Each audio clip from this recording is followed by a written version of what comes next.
Welcome to While You Can, Adventures in Life and Legacy Planning. Welcome back to While You Can, Adventures in Life and Legacy Planning with Amy Reagan, a Florida estate and succession planning attorney who helps professionals, property owners, and business leaders build thoughtful legal plans for every stage of life. My name is Kevin Rosenquist, and today we're exploring some of the most infamous estate planning feats, as well as failures, from legendary musicians to heads of state, and what we can all learn from their mistakes. Amy, welcome back. Hi, Kevin. Good to be here. Yeah, I'm excited for this topic. This is definitely an interesting one. You've used examples like Abraham Lincoln and George Washington to talk about planning ahead. Why do you find stories from history so effective in making estate law relatable? Sure. So I feel like it just if they can fumble, maybe we feel a little less overwhelmed by the process, and we can actually have less dread and procrastination and move forward with our planning. That's one reason. And then it's just kind of fun to look back and see who got it right for their circumstances, and then how the head scratchers. Yeah, that's, I think it's always kind of interesting to see what did these folks do, and what can we learn from them? Abraham Lincoln, George Washington, Prince, the artist, the musical artist who passed away. Obviously, not necessarily. There's one that's a little different than the other two for sure here. But what do you definitely think in outfits? Yeah. Well, Lincoln was known for. No, I'm just. What can we learn from these stories? Yeah. So if we look at, I always ask, I do speaking engagements, and, just kind of, maybe I'm not the best, most fun person at a cocktail party, but I like to quiz people. If you had President Lincoln and George Washington, and you knew one didn't have a plan when they died and the other one had a somewhat advanced plan for their time, who would you say had the plan? And I think a lot of folks know Washington was known as being successful on the battlefield. And people know that President Lincoln, obviously Honest Abe is what he's known as, but he also was a trained lawyer. So I would say, just gut reaction, I would say it would have been Lincoln. So when I learned that it was actually the other way around, that Lincoln passed away, President Lincoln passed without a plan, despite having children, multiple different types of assets and interests across state lines, really was shocking to me. And then on the other hand, Washington, this battle general, he had a revolutionary plan, pun intended. He had a trust that he had set up. He didn't have perhaps a traditional family for his era. He had some stepchildren, some step-grandchildren, some extended family, and he provided for the Mount Vernon estate to be managed by a trust. And you can still learn about how this management is underway today as we sit here. So it is kind of interesting, I guess, the juxtaposition between those two very different presidents in terms of what they're known for, and comparing what they actually did before they died while they could. How on earth did Abraham Lincoln not have a plan? And it's also interesting too, because Washington was obviously so much longer ago too. You would think like people would get better at that as time went on, but that's surprising to me for sure.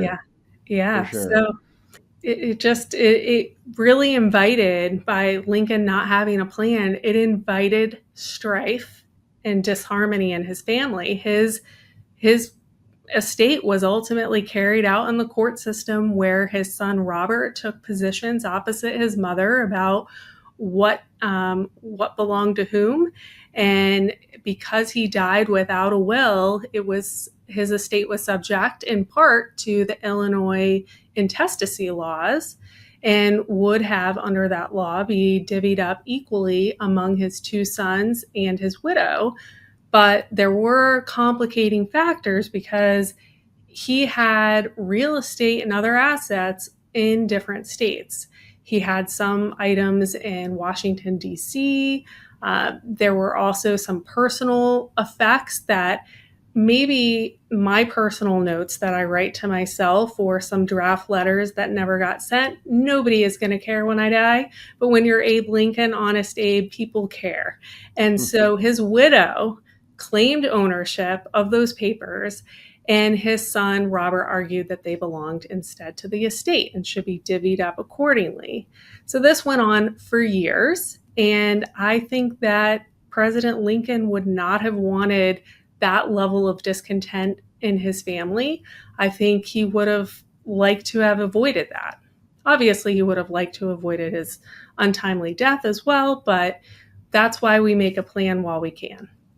And moving on to the third member of our example, Prince, who died unexpectedly at the age of 57, but it was very, very public in the news, the battle over his estate. Can you kind of talk about what happened there? Yeah, I mean, it did become a public spectacle, and I think that there were parts of Prince's life that were very out there in the public eye, and then there were other parts of his personality that were more private and reserved. So to have this become such a public spectacle and perhaps embarrassment even, I think it would have not been what he wanted to happen.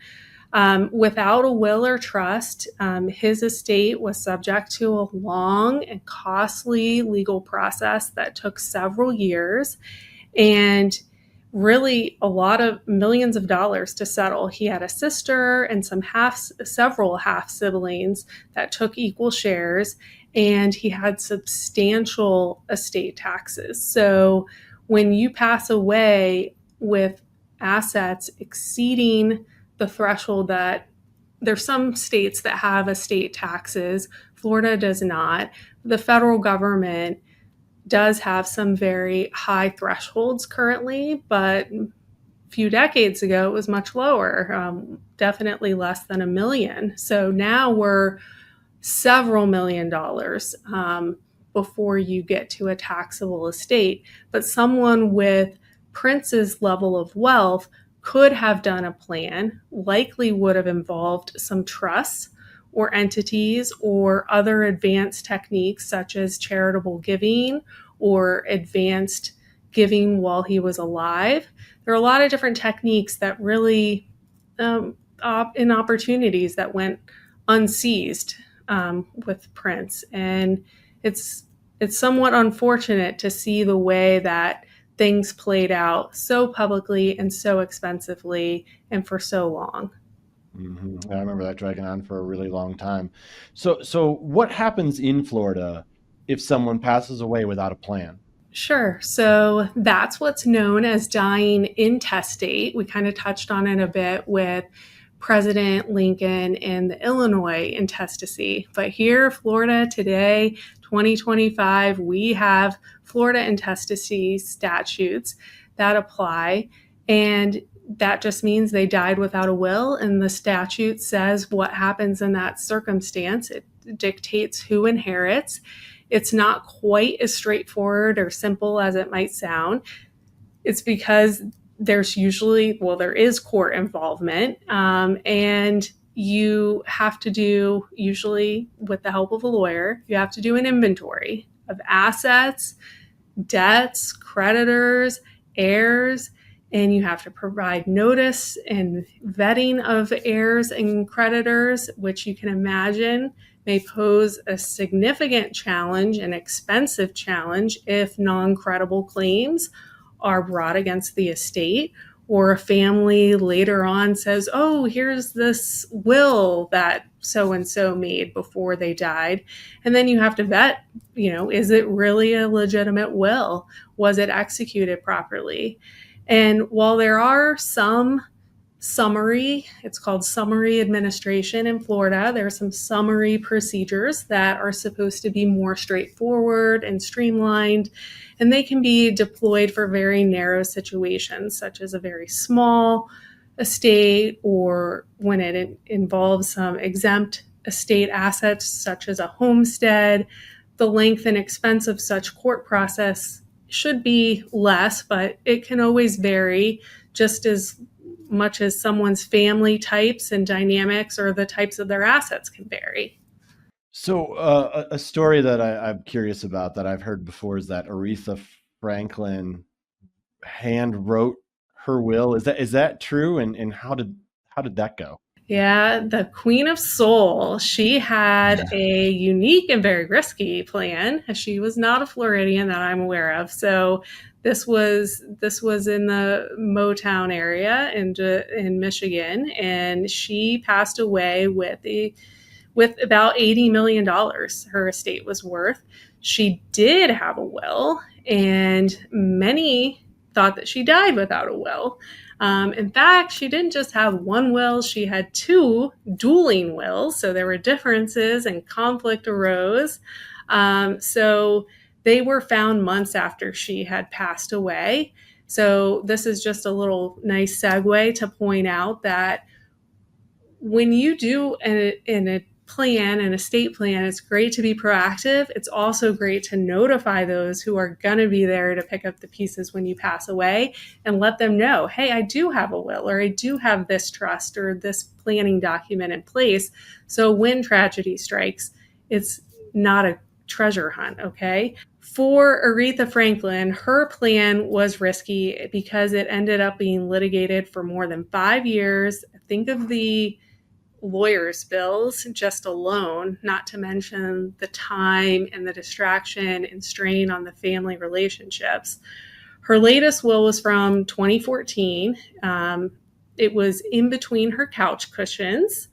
And so when you have the dueling wills, you have to obviously look at the latest one, the most recent one.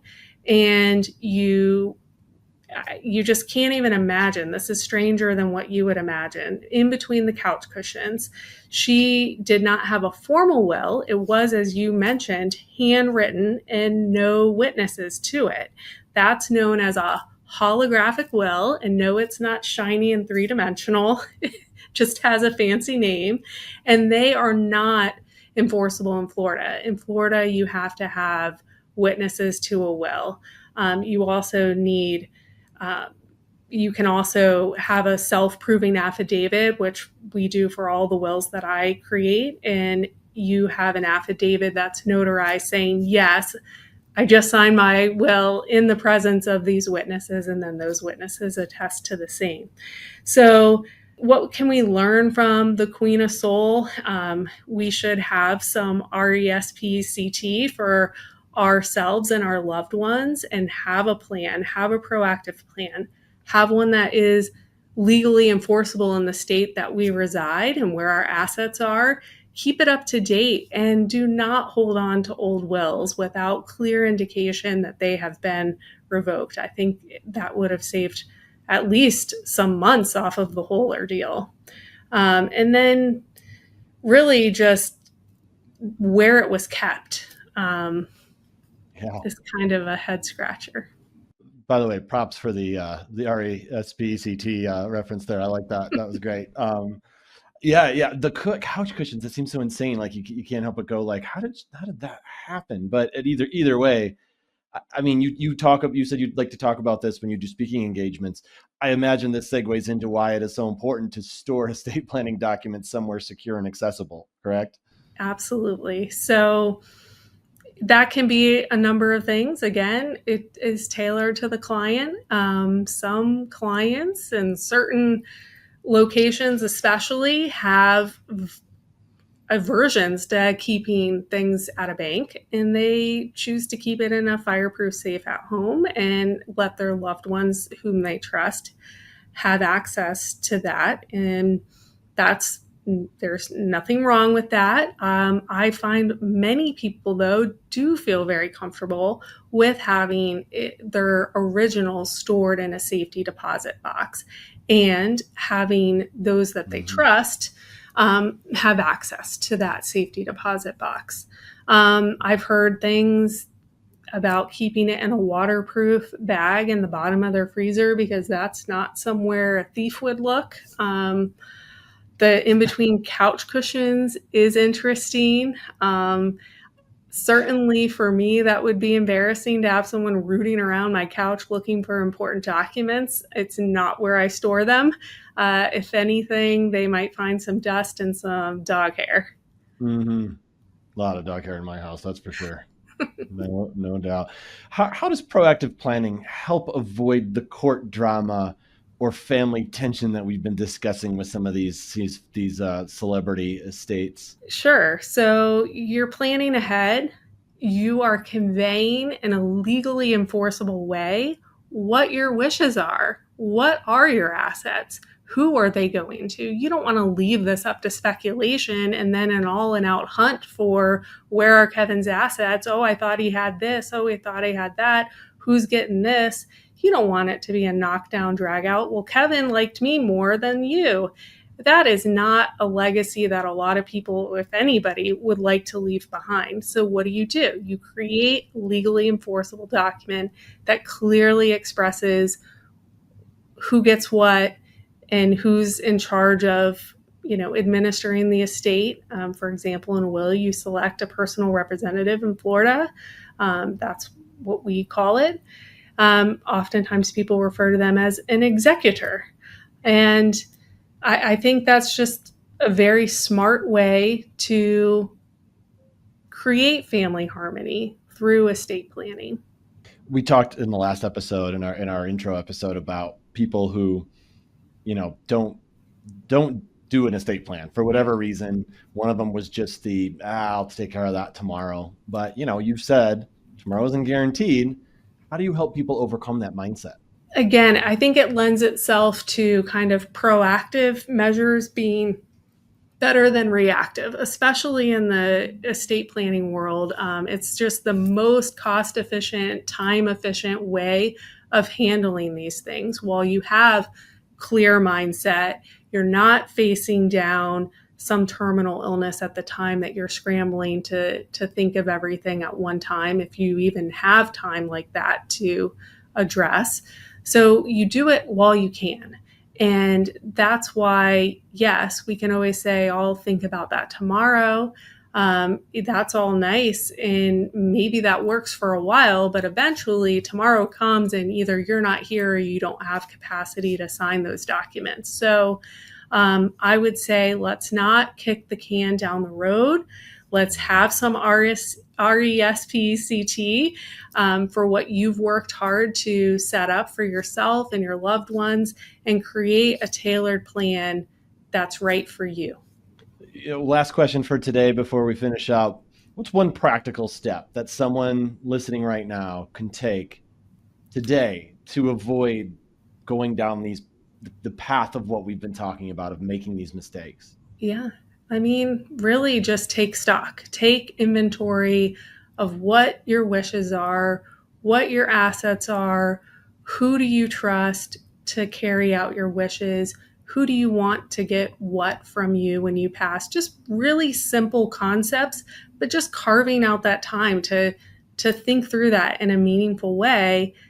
It can really save thousands of dollars in the future. It can save years of family strife in the future.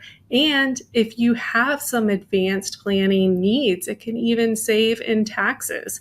So really, my message is very simple. Just please create a tailored plan while you can. It's a great message. All right. Well, thanks for listening to our show today. If this episode gave you a new perspective on why having a plan matters, share it with someone who might still be putting it off. And as always, you can connect with Amy and take that first step towards your own custom plan at aereagan.com. Don't forget to subscribe to our channel. Leave us a review. We very much appreciate it. Amy, I always appreciate your time. Thanks so much for being here. Thank you. Thanks for watching. Be sure to hit that like and subscribe button and leave us a review in the comments.